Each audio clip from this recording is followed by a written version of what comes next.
Love Grotto, man. It was supposed to record a band I had in Missouri in 1993 called. Springfield, right? Yeah. I played Springfield only once. I think that this guy was your sound guy. It was a downtown thing, right? And then a store trip. Yeah. And I really wanted to play there. You know who's from there? Who's from Charlie there? Hayden, Petra's daddy. I didn't know that. Cowboy. I did not Charlie. know I that. didn't know that. He's from Springfield. Yeah, that's right. Wait, is he the one that had the show on TV? Well, he's part of a family that had. Yeah. Okay. Oh, I am familiar He was a with this little guy. guy. He Yeah. was Cowboy Charlie. He wore a hat and sang. He got into bass later, and incredible Yeah. double bass, stand-up bass. Yeah. Washed up. And another Missouri cat, but not Springfield, I don't think, is Pat Thing. He's releasing records with him. I think they got one called Missouri Sky under Missouri Sky. Wow. Yeah, I knew that. So, but I've only, because it was hard to find gigs there, and that thing was only short-lived. Yeah. You know. Oh, they But beat it me was down great. there eventually. Yeah, It was like a storefront downtown, kind of blighted area. But I And really Stefan was your enjoyed it. sound guy. God, Stefan, he's great. That was a good Sorry, evening. you know a good thing about Alzheimer's. You're always meeting. That was one of the new best. That was the best show that we had. That Was it? Oh yeah, one of the best. people. Wow, Legendary. we dug it. I like playing everywhere, and Well, we didn't get many bands. at even that though you time. tour a lot, yeah, because it's kind of it's south of Hard the to get foothills of the there. Ozarks. And Yeah. not real hard, but most of the Most people just routes pass. are Most people right. just You go pass. north through Columbia, and Yeah. Yeah. like that, and that's a big school town. Blue Note. Missouri, the Blue Note, the Rich King. Last Played week's all Tribute of show. Last Yeah. week's Tribute show's Blue Note. Yeah, absolute. Man, Fire Hose played a lot for him. His new one and his older one, the one by Highway.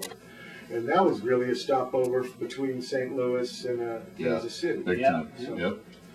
But, sometimes geography means a lot. Like Boise gets a lot of gigs because there's just nothing. Salt Lake City, a lot of gigs. Yeah. Because, as your Sure. route thing. Yeah.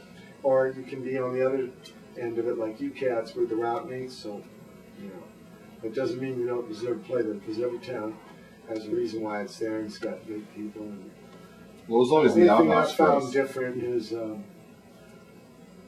geography and weather. People are people, not just tripping on them. Well, during those early Trip on me. 80s, during the early 80s, it was all about the outhouse in Lawrence. Yeah, And that was that's the a spot. hike.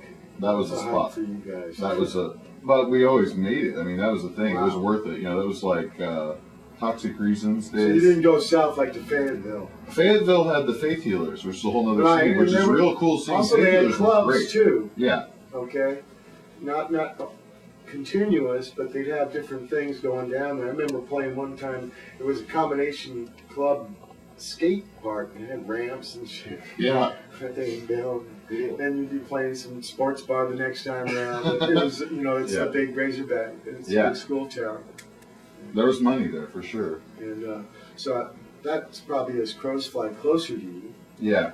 But Lawrence, The for scene in sure, Lawrence got a was lot huge of back then. gigs. Yeah. A lot of gigs, and it has a pretty old scene. Yeah. Bands like Embarrassment, Yeah.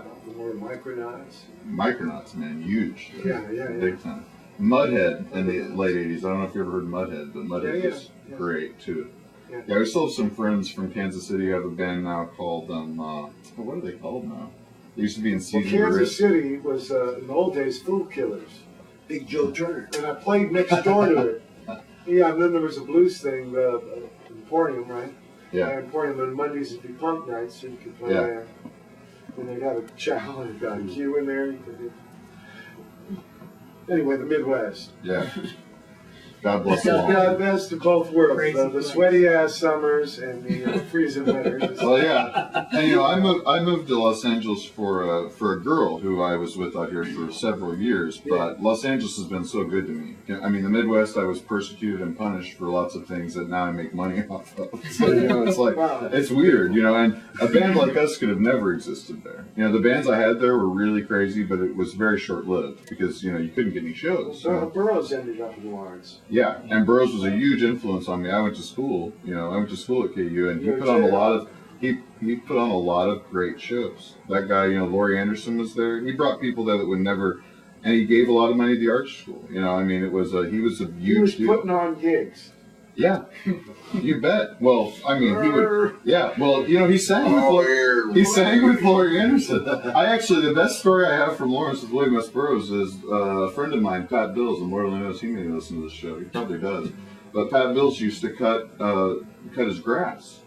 And if he would do it with no shirt on, he made $5 extra. He would always do it with no shirt on. And William S. Burroughs would sit on the porch, Gods and Monsters style, and drink lemonade and watch him mow the I got a lawn. song. We're going to play some of your music, and then I got a song for you there, Lawnmower Man. But this song we're going to play here, Dada, tell me about it. This is a song that whenever we very first started experimenting with different stuff, we started experimenting with using an arpeggiator on a keyboard that was set to a certain loop and having Steph add drums to it.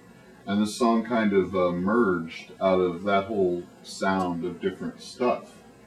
And, you know, for a long time we almost dropped it and it ended up being a lot of people's favorite song, so we decided to keep it. But it's, you know, the main thing on this whole album to us is just, you know, Kramer is a genius. The guy produced the heck out of it. He came and dug a lot of this out of it. He really helped us just create a sound out of this early stuff because he really, you know, I don't know how familiar you are with his production work, but the guy is really... He mixed my Walking the Cow that I gave him. I just sent him over the basic tracks that me and Pete Nazich and Talia and Nels Klein did. And then he mixed it up. And then he also put his own singing on, which was a trip. Well, like On Fire by Galaxy 500. I mean, the guy is pretty